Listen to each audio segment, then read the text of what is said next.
You'd have to be living under a rock not to know about Rick Beato, a powerhouse music YouTuber with over 4 million subscribers and a huge body of work.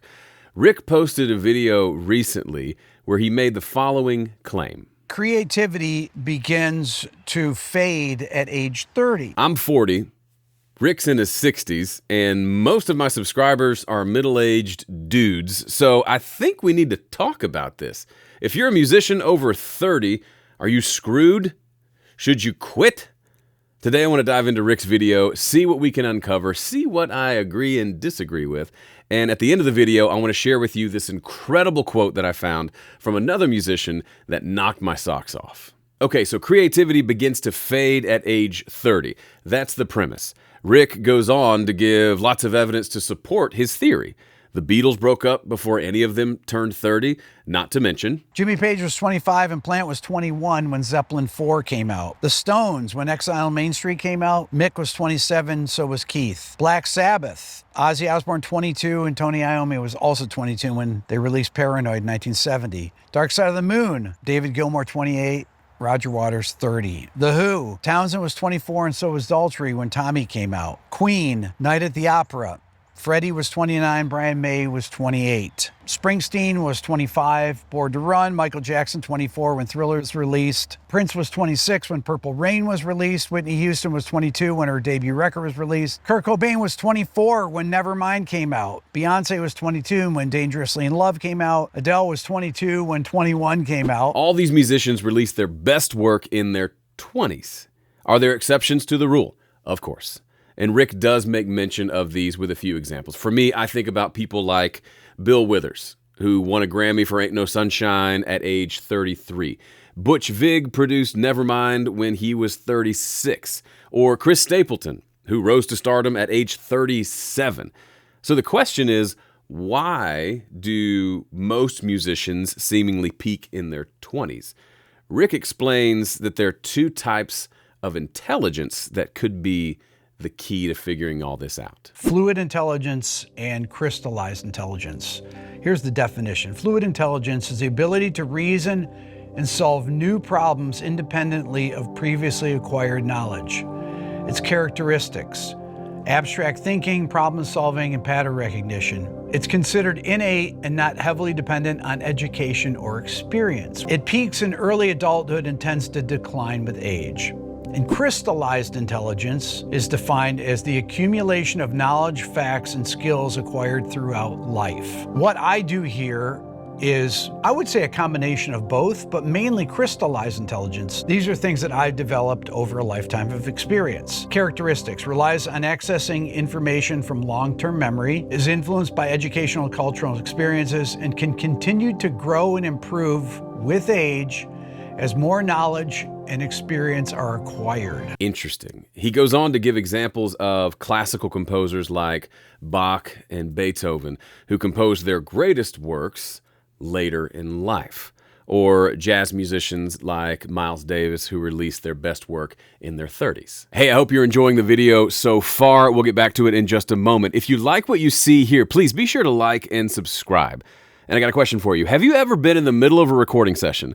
You just got done recording, let's say, a guitar or a keyboard part, and you scratch your head and wonder, what do I record next? Yeah, I've been there. I developed a series of questions that I ask myself whenever I'm feeling stuck in the studio and I don't know what to do next. I organize them into a simple one-page checklist you can keep at your studio desk so you'll never have to be stuck again. You can download the Ultimate Recording Checklist for free. My gift to you, just go to homestudiocorner.com/checklist.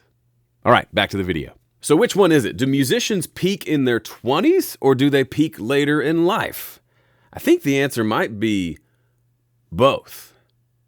So if the fluid intelligence is all about being able to create something on the fly, on the spot, kind of intuitively, then that makes sense that you'd be better at that at an early age, and it seems to indicate that the fluid intelligence decreases as you get older. And then crystallized intelligence, you're pulling from your wealth of experience. You can't have as much experience at 20 as you can at 40 or 60, so it makes sense that that would increase while the other decreases. But then why are we saying that all musicians or most musicians peak in their 20s. Well, let me speak from my own experience. So my best album, Fighter, came out when I was in my early 30s. It took my 20s just to get to a point where I could make the albums that I made in my 30s. I would say all my favorite albums that I've done were when I was solidly in my 30s and well out of my 20s. One of the things Rick didn't mention about musicians peaking in their 20s is the simple fact that famous musicians, at least the ones that he mentioned, were pop stars. Most famous people in popular culture are young and beautiful. I don't think anyone would disagree that human beings as a species tend to peak physically in our 20s. All in all, Rick makes some great points, but I do disagree with the statement creativity begins to fade at age 30. I don't think it fades at all. I think it changes. I think it shifts. I think it goes from one form of creativity to another.